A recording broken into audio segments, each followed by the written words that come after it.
Good evening, everyone. I am Ritika Goenka from Malda, West Bengal.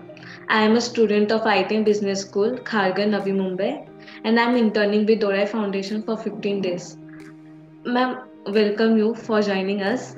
So we Thank have you. with our achievers, Miss Anuradha Bakshi from Prague, and she is a founder of Project While, an NGO in India. Ma'am, can you tell us more about yourself? About myself or about the NGO? About yourself, ma'am, Well, because we want to about know about myself. you first. Okay. So my name is Anu, and I am 68-year-old, and I've done many things in my life. I was a professor of French at Jawaharlal Nehru University. I was handling conferences. I was doing a lot of international translation and many things. And But way back in I think 1998, I've traveled a lot. We came back to India, and by that time my children had grown up. I have two daughters, and I have a grandson, and I have a granddaughter because my daughter has adopted a little girl. So as a single Okay, mother, that's so nice. yeah, and adopted the little girl from Chennai only last week. So she's a Oh, single mom. congratulations, ma'am. Thank you very much. Thank you very much, ma'am. So yeah. So about it when the children were grown up and all. I mean, I always wanted to do something because though I may look very, very how to say modernized and all that, but my family, both from my father and my mother's side, were people who had fought for the war of independence, for the independence of the country, and they were passionate about India. And my father was an ambassador, so I was born abroad and spent a big part of my life outside India. But one thing that my parents instilled in me was a love for my country, even though I did not know it at that time fully. So, I'd always, there are a lot of things that used to disturb me as I grew up, as I grew into a young adult, a young mother, and all that. And I used to see children, working in tea shops or begging in the Yes, streets, and not, ma'am. all that used to disturb me. And I told myself that one day I would like to come back and do something, but I did not know what the something was. But then I lost both my parents in the span of 1 year, and I'm an only child. And I came into a little bit of money, and I asked my daughters, I said, listen, can I please take this money and spend it to do something that I've been wanting to do, which is to help children get back into school. Because I felt that education is the only way out Yes, for, ma'am. changing your life. So, well, my daughters both said, you do exactly what you want. We are with you. My husband supported me. And I registered my NGO in 1998. That is 22 years ago, 23 years ago now. But for 2 years, I did not know what to do. We were distributing biscuits to children at red lights, but that did not work out. We started going to other organizations with nutrition programs. But, it everybody used to tell me, but why don't you start something of your own? So in 2000, in a small slum of Delhi, I met a family there. The mother was a healer. I had gone to see her. And I saw a lot of children, who used to come to me and say, we want to learn English. And on the other hand, there was this young man who was mentally and physically disabled, Manu, and who was very ill treated by the community. So in my heart, I said, I must do something for him.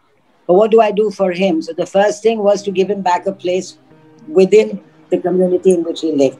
So we started because all the parents and the children said, please, we want to learn English. So we started by doing a small, spoken English class Yes, for ma'am. about 40 children, That's great, ma'am. And yeah, and then as we carried on these these English classes, children used to come with their books.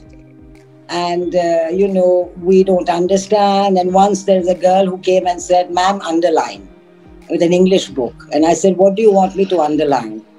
And then as I talked to her, she explained to me that the English teacher used to come and do nothing except make them underline the answer to the questions, even if the children did not understand what it was. And the children would learn it by heart. and then go and answer the questions. So at that moment, I said, no, we have to do something. Yes, ma'am. Definitely. After support classes, in which we not only did their schoolwork, but we also, tried to make them do creative activities, tried to make them aware of the environment, about their duties as citizen, and try to do what we do for our children, I mean, give them a Yes, space to ma'am. play, Yes, ma'am. give them access to computers. And before in March 2020, we were reaching out to 1,200 children. And we also had a vocational center for women, because I feel that women have to be empowered. And if women get finances in their hands, that money does not go for drinking, but goes for the family and for the children. So we started those classes of beauticians and what you call it, sewing. So, but then when COVID happened, and then we had to close down, unfortunately. So during COVID, we just could, we fed 1,000 families for about 2 months. And now we are reaching to 600 children, but through online classes, but which is very difficult for the slum children because they don't have access to computers, they don't have internet, they only have their parents' phone. Yes, ma'am. Sometimes they don't get the phone in the day, they get the phone when the father comes back. So my teachers would go out and teach even late night classes. And that's what we are doing now. So right now we are trying to reach out to as many children as possible, again, or through online. And some of the weaker children who cannot understand online, we call them with social distancing and everything. We call them twice a week or thrice a week. So basically over the years, I'm very proud to say that my students now are army officers, are chartered accountants, are working in big multinationals, are doing really well compared to what their parents do. And that's great, ma'am. That is the main mission I had, to be able to give these children the same chance that our children get. Yes, ma'am. Yes, ma'am. I don't know about Bombay and about other places, but in Delhi, the government school system is very poor. And the classes have over 100 children. There is no teaching in the classes. There is a lot of violence. There is a lot of, abuse. Even till now, beating of the children and all that. Though it is now said that, it is not to be done. But, so and in their homes also, it's tiny homes and there's no space for them. So Project Y is also a space for children, a space where children can be children. Yes, ma'am. They can come and learn and, share many people come and share their problems with the teachers, their most, sometimes their emotional problems, sometimes their boyfriend, girlfriend problems, sometimes they come and they're open and it's really nice. And I am so sad that with COVID, we've lost, that space where we could call a lot of children. Yes, ma'am. Everything is, yes, social ma'am. distancing and all that. But I hope that one day we are able to. So coming back to my story, this is what I've been doing for the last 20 years. I have been, running Project Y. It's not easy. It's not easy to get funds. And now we are really in a bad state, but I hope something will happen. But my big dream is that to have a lot of young people like you, just help us with a small amount, even 100 rupees a month makes a difference. Yes, ma'am. Yes, ma'am. Yes, there are 100 people behind. Yes, ma'am. If there are 100 people, then 100 rupees makes a difference. Yes, so anyway, but it's only people like you, young people who have to look at, what is happening in India. You have to take, some kind of responsibility of those who are less than us. And let me tell you, it's very rewarding when you work with these children and all that. Of all things I've done, I've worked with kings and, really with kings and presidents when I was an interpreter for the government. But of all the things I've done, this is what gives me the most satisfaction. Yeah, and this is what makes me, feel that I'm able to look at myself in the mirror and say I have done something with my life. Yes, ma'am, definitely. And that was so inspiring, ma'am. And helping others and showing them a correct path, automatically it makes us feel good, ma'am. So you are doing a great. The other thing is that, the other thing is that the change is like, when you start educating, if you educate one person, like you educated a girl, even if they marry her, because often it happens that, in the slum you get married young, but that girl who's educated and who's got the right values in her will make a very good parent and will Yes, not make ma'am. the same mistakes with her children. Yes, ma'am. Yes, ma'am. So it is a change. Education is a change that is like a rolling ball. It'll keep gathering more. It'll keep growing. It'll keep growing, and it will keep Yes. the change. The same thing if you empower a woman, if you give her a way of earning, then she also becomes a changer, a game changer. Yes, ma'am. And Yes, ma'am. in society. Yes, opening their eyes, like, yeah, they can do something. It's a great thing that we are doing, and that you are doing, ma'am. Ma'am, like, Yeah, yeah. as I was going to your website, in your school or college days, you have worked in an orphanage. Your college uh, took one orphanage, and you were doing helping one girl named Anne. So, would you like to share something about that? Well, I was about 11 or 12-year-old maybe.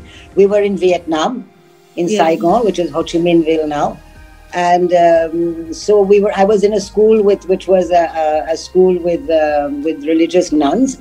So every Thursday we used to be taken to this orphanage, and just to sensitize us, to. So I. There was this little girl who was very sweet, Anya, and I bonded with her. So after that, whenever I used to ask, my mother used to ask me, you want your pocket money? I said, no, please go and buy 2 boxes of milk or go and buy some clothes for my baby. And that, from that age, I started understanding the power that you have of giving. And the more you give, the more you get. Yes, I've seen that over the years. And ultimately, when we leave this planet, with this life, we don't carry anything with us. We don't carry our cars. We don't carry our clothes. We don't carry our jewelry.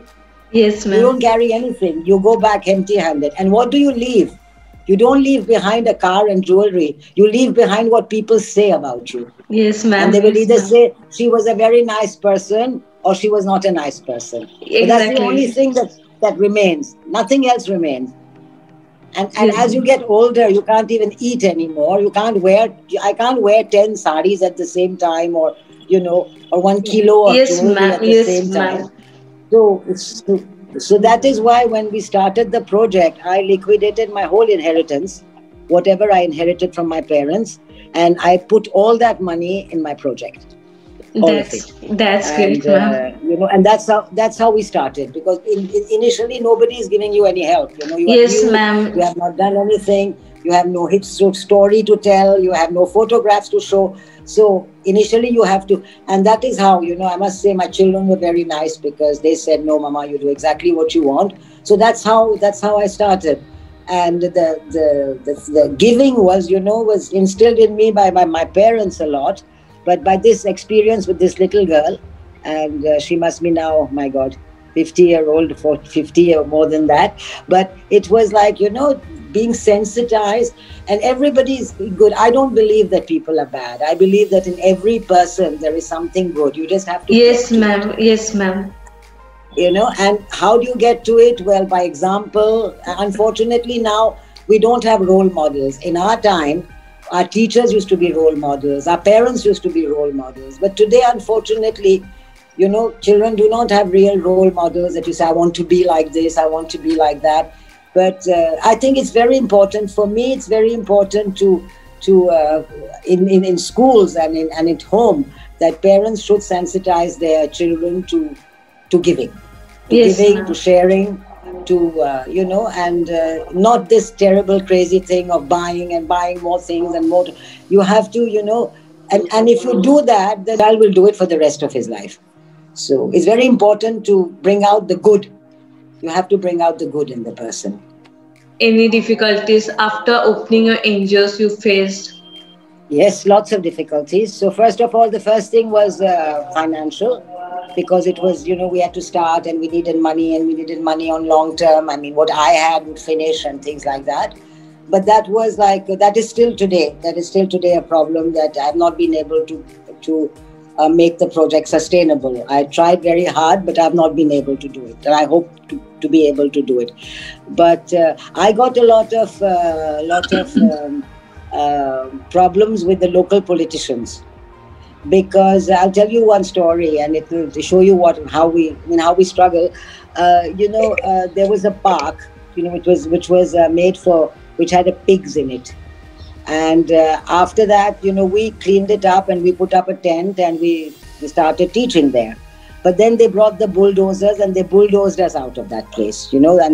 So then we started teaching on the streets, virtually, in between houses, and just to show that you don't give up. You have to, even if somebody keep bullies going. you, because this was bullying. This was nothing except bullying of the worst kind.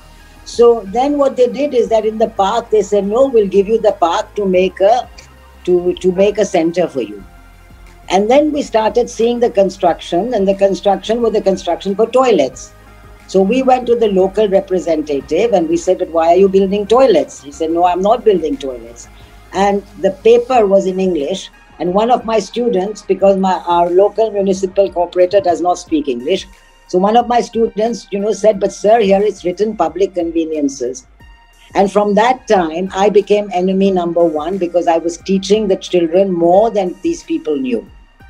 So they started a campaign against me. They said they would throw me out of the place, that they would kidnap my daughter, all kinds of things. But I just stuck on. I said, no, I'm not doing anything wrong. I'm doing it with my own money. And how can anybody stop me? This is a free country. But they tried at least for 5 or 6 years, they were after me. And then they sort of, got tired and stopped bothering us. But that was a huge problem, to be accepted. I was accepted by the community, but not by the local representatives. Wow. Yeah. That's a great story you shared with us. And when you get scared, they will scare you more. But when Absolutely. you stand and, for the right thing, there's Absolutely. nothing that can stop you. When they told me that they would kidnap my daughter, I said, fine, go ahead. If she has to be kidnapped, she'll be kidnapped. But I don't think she will be kidnapped, because what I'm doing is not wrong. Then they started saying, this old woman has got, and then no, because of my short hair, they said, they started a slander campaign, saying, she's a Christian and she has come to convert all of you. Okay. So, yeah. So then there was another lady there who has a temple, and who's, she's a Mata, and I go to her, and she went and told the guy, no, she's a Hindu, and she's a real practicing Hindu, not only a Hindu like that, and she comes to my temple, and what nonsense is this? So anything to try to get me out of that place. They tried for about 4 or 5 years. Everything in the book they could throw at me, they threw at me.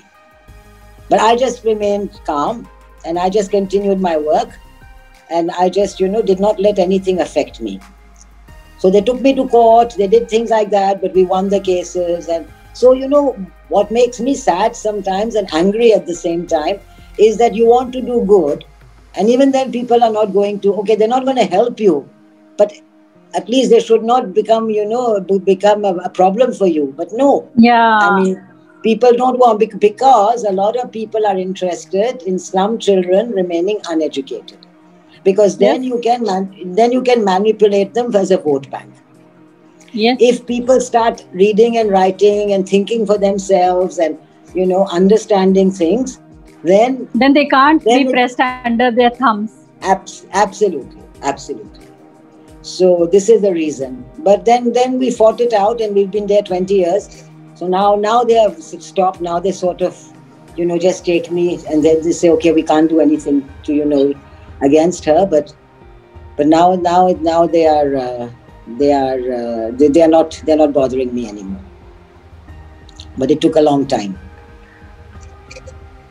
But it's worth all the time that has taken, because it has only benefited, and because Yes. you're doing such a wonderful job for the society. Wonderful, I don't And know, the but it's at least helping people and changing lives. No, it is a noble Awesome. cause which you've taken up, and education is the most divine thing which you're spreading. Absolutely. So it's, Absolutely. and ma'am, as you rightly mentioned, as the saying goes, when a man is educated, an individual is educated. But Absolutely. when you educate a woman, the entire family is educated. Absolutely. Absolutely. But that's why we started the women's program, because we really felt that women have to be empowered because they are the real agents of change. They are the one who will change things. And so whatever we can do to empower them financially, we did.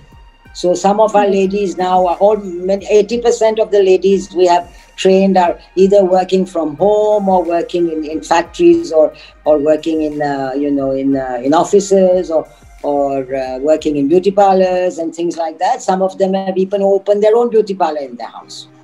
So we help them, and so they're earning money, and that money goes towards the children. Yes, ma'am, that's great, ma'am. Ma'am, even now also I can see like girls are getting married by 16, age of 16 or 18, and they want to study but they can't because parents want like don't study. We fight like Yes, hell when ma'am. we come to know Yes, about, ma'am. and Yes, ma'am. but we try to explain to the parents. The mothers understand, but the fathers are, this is the old patriarchal fear that the girl is the honor of the family, and therefore, if she goes astray, then it's dishonor. So the quicker we marry her off, the quicker we get rid of this fear of the girl dishonoring you, because this is the main fear with people, Yes, the ma'am. fathers, basically, Yes, not the ma'am. mothers, but the fathers. Yes, भाग ma'am. जाएगी किसी के साथ, भाग जाएगी किसी के साथ, हम क्या होगा, ये हो जाएगा, हमारी इज्जत खत्म हो जाएगी. So I keep telling them, why is the izzat on the shoulders of a girl? Yes, What ma'am. about the poor Definitely. boys? Yeah, why Even why now the izzat also on this is there, ma'am. Like boys can do anything, girls can't do this, girls cannot do. Absolutely. Yes, Priyanka. In And fact, yeah, girls are somebody still saying that taken girl, as burden. they are taken as burden. Like, look at the little girl that my daughter adopted. She was thrown away in the first week of her birth. And she was thrown away, and then at the age of 1 month, she was in an orphanage. And then it took 7 months. She's 8 months now. We adopted her just now. But she was just thrown away because she was a girl and because she was very dark. So she's very, very dark as a girl. She's a little black pearl, but she was just thrown away. And my daughter went to Chennai to the orphanage, and she said, Mama, there were so many children there, so many little girls who have been abandoned. Till today, little girls are thrown in garbage, places, or just put somewhere or put in a temple. So here's this little girl. Life is going to change, I hope. She will definitely, ma'am. She will. It definitely will change a light, and she will, be a divine light in the darkness.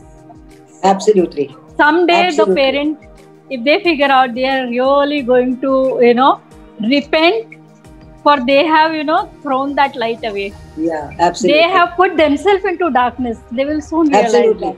You are so right. You put it so nicely.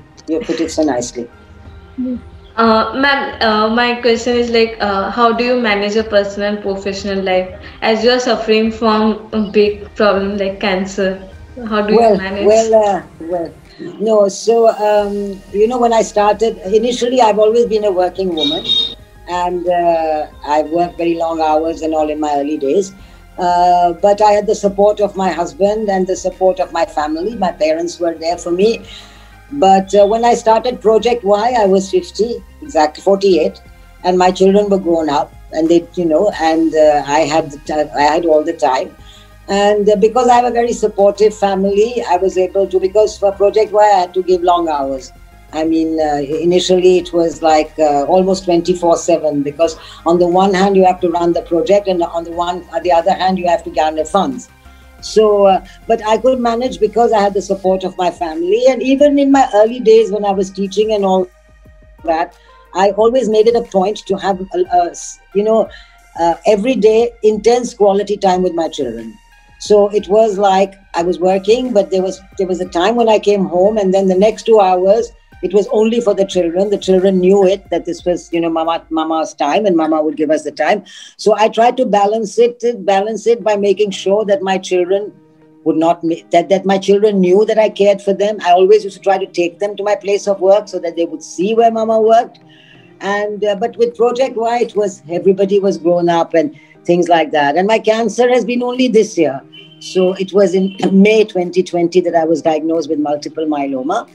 And so I took a break for about 2 or 3 months because I had chemotherapy. And but now I'm feeling much better. So now I have gone back into working with the project. Not as much as I did before because I'm still a little tired. But I have a very good team, and they're very good. I've got a very good board of directors who are very supportive. So I have a lot of support. And God is great. I mean, I always say that, there must be God who wanted me to do this work. So if He wants me to do this work, He will help me. Yes, definitely He will help you, ma'am. Whatever He throws at me, I will accept it, When I started Project Y, everybody said, you are mad, you are liquidating your inheritance, people are very selfish, they are not grateful, you are wasting your time. And my answer to them was simple, and it remains the same today. I said, if I can change one life, I will feel that I'm blessed. So because of that, I changed one life after the other. But for me, I went by saying, okay, I know I can't change the whole country. I can't. India is terrible. You can never change it. I said, no. If I can change one life, I still have done something. Yes, ma'am. Yes, ma'am. And that is how I motivated myself. And now it is easy. Now I've got my husband supports me with my illness and all that, and everybody is a big support. So now I work from home, and I guide them and I help them. But I want them now to stand on their own feet. So maybe the cancer was also for a reason. And you will definitely get well soon, ma'am. Okay. Yes, ma'am. My question is anyone who inspired you the most in your life, whom you inspire. Who inspired me the most? My mother, my father. They were my two. Because my mother is an extraordinary woman. I mean, my mother refused to get married because she said that she would not get married unless India became independent. She said she did not want to give birth to a slave child. So she got married at the age of 30 plus because that's when India got independent. And she used to work.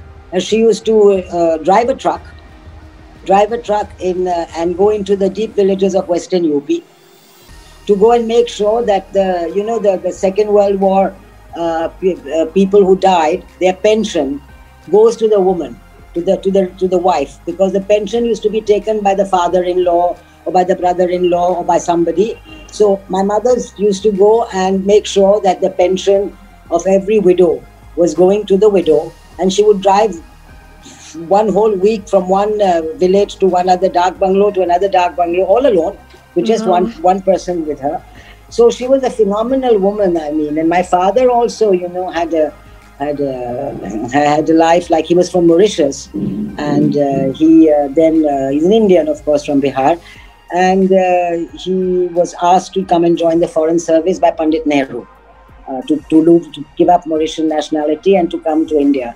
But I had two parents who really inspired me. And then I was inspired by people in books like Marie Curie and people who had broken many taboos and gone ahead. But my real basic what's happening? My real inspiration were my parents. And I still feel that, compared to what they did, I've done nothing. What I have done is just to try to, honor their memory and honor whatever teachings they had given me. So these are the main people who inspired me. Ma'am. That was so inspiring, ma'am. And it was an amazing story, ma'am. Ma'am, last message, ma'am. Last question. Any message you would like to share to the coming generation? Well, I think the coming generation, as my grandson, who's 12-year-old, tells me, has to look after the planet. If we don't understand global warming, If we don't understand that in maybe 5 years, a city like Delhi will not have any water unless we do anything. If we don't understand that our overconsumption, my daughter showed me a movie in which they tell you, I mean, how much water a shirt takes, or how many thousands of liters of water are needed for a pair of jeans, you know, and how easily we buy clothes and we throw them and we don't Yes, ma'am. reuse them. And so, that thing. And then unless we, I mean, the coronavirus taught us one thing, that we are very small in front of nature. And if we have, because one small virus locked the entire world, and has Yes, still ma'am. locked the world, Yes, ma'am. and there's nothing we can do, and we are so helpless. But what this is a lesson. I mean, if we don't understand the lesson that we have to put a stop to many things, I mean, becoming vegetarian is one big thing, because animal food takes so much of land and so much of water to grow one animal for slaughter. And basically, I mean, we have to come down to reassessing our role towards how we would make our planet more sustainable, and how we would have sustainable forms of electricity, trying to become minimalist and see what you need and what you don't need, and ask yourself the question each time you buy: do I want it or do I need it? Do I really need it? I mean, how many times have Yes. you worn this outfit? You have worn this outfit 3 times. Yes, How much ma'am. water? So I think that the big lesson we have to learn, the next generation has to learn, is respect for water, and to try to do something about water. Unless otherwise, it's going to be very bad. And secondly, to know that if we don't do something for the global warming, then we are going into a disaster which is much earlier than we think. And the The other disaster lesson, has already begun, ma'am. absolutely. And if we don't, pull up our socks and do something about it, it is only going to get worse day by day. Yeah, and the global warming, and then the cities will disappear underwater, then there will be famine, and there will be drought, and there will be floods, and it will be... Yes, And ma'am. yes, Nature has already started Yes. signaling us. yes, you saw that with two months of lockdown.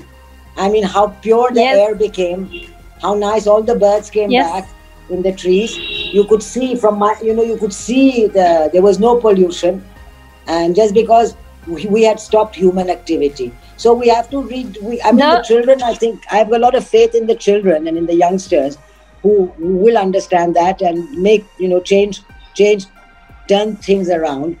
And the other thing I think I would like to ask children is to have compassion for the other, to try and say that it doesn't take much to be generous. You don't have to be a millionaire to give. You can give even if you have nothing. According to me, you can Yes, share ma'am. whatever you have. Yes, ma'am. sharing You is can caring. share whatever you have. And yeah, sharing is definitely caring. And from that point of view, that I feel that every young person should at least find one cause that they like, and give time and some kind of help to that cause. And I think that will make everybody a better person.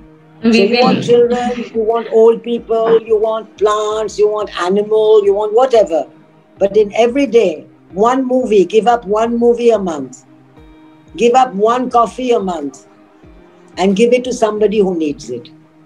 And it's not Definitely, much. I ma'am. mean, I'm not saying, we can That's give not up too much so to many ask. things. It's so easy. You give up one movie, I mean, that's it. Or give up one coffee, or give up one outfit. Do we really need it? When my niece got married, I decided I didn't have clothes. Right? I took all my mother's old saris and all that. And I just got some new blouses made, and I wore that. I mean, and everybody said, aren't you going to buy? I said, I can't spend 40,000 rupees for anything, or 30,000 rupees for clothes to wear. I can't. A sari, okay, because a sari I know is going to, last. I mean, Yes, but I ma'am. can't go and buy an outfit for more than 3,000 rupees. I can't. Even today. So I will go with whatever clothes I have, and I don't care if people, look at me. Because, people look at me sometimes and say, oh, is this not the sari you wore at so-and-so's party? I said, listen, sweetheart, I will not remember what you wore today. So I don't remember what I wore to such and such parties.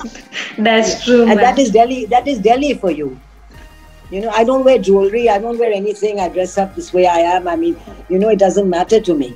But coming back to the younger generation has to understand that they have a huge role to play in saving the planet. And they have a huge role to play in bringing back, see with your heart. Don't see with your mind all the time. You have to learn to see with your heart. There's a beautiful book by a French author that I quote often. He's called Saint-Exupéry, and he's written this book called The Little Prince. And please try to get a copy. It's available.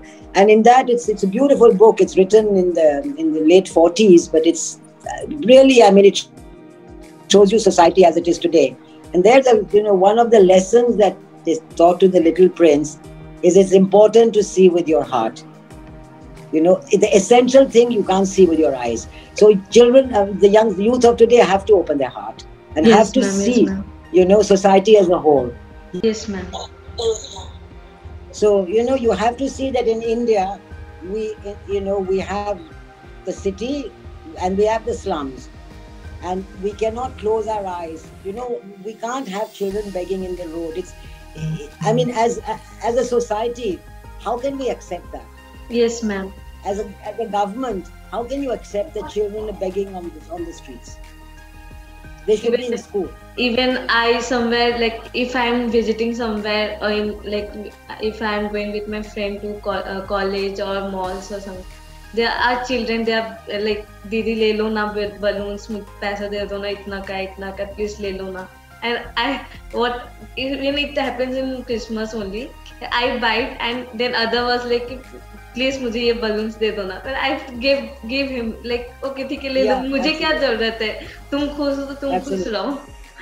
So like, and absolutely, and it's really important to be sensitive. You can't walk past it and not have your heart go in some way. This is not right.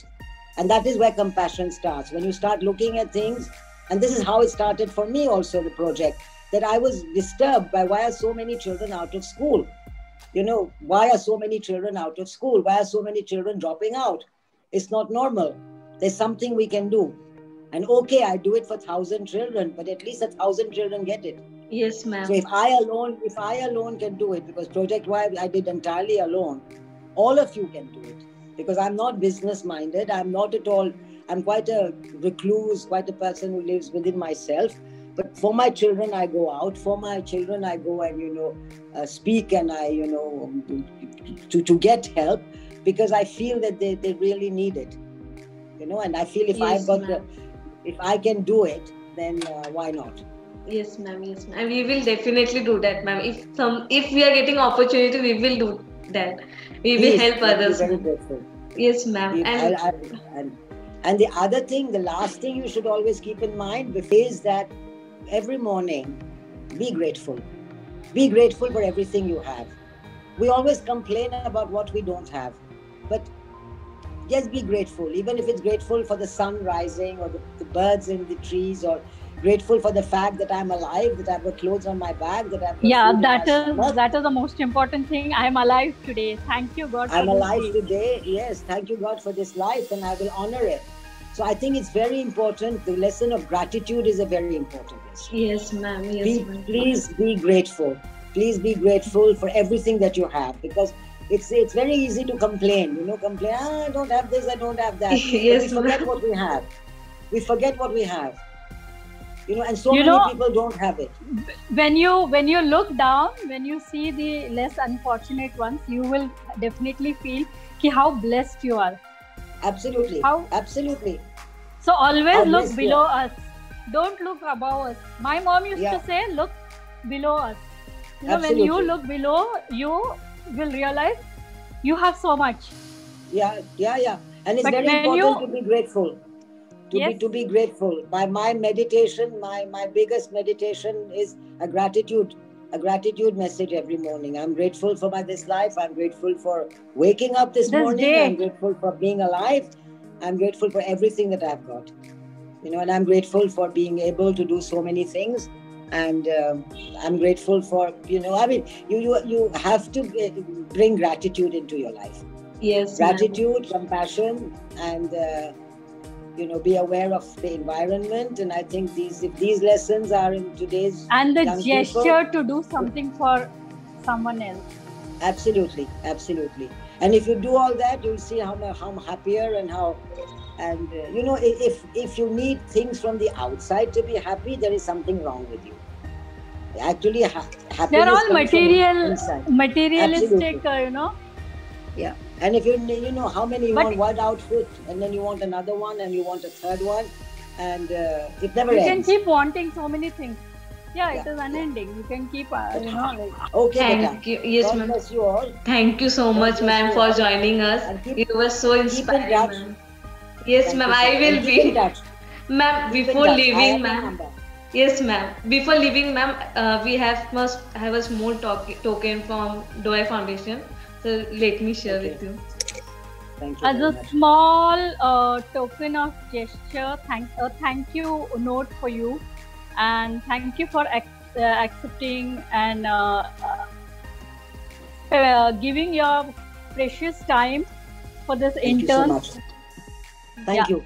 So thank you so much for sharing your insights. It is going to be a great learning, I'm sure, for all these interns. Thank you so much. You come and shared your noble thoughts and so much of contribution you've done towards the society.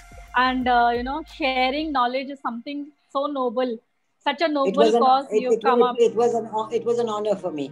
I was honored very much. That you called me. We all Thank are you so taking back so much insights from you, and I'm sure when your interview is published in our network on our site, Dorai Foundation site, and whoever watches your interview is going to be surely enriching, and I'm sure they will want to take something back with them. Thank you so much. Thank you so much. Thank you so very much.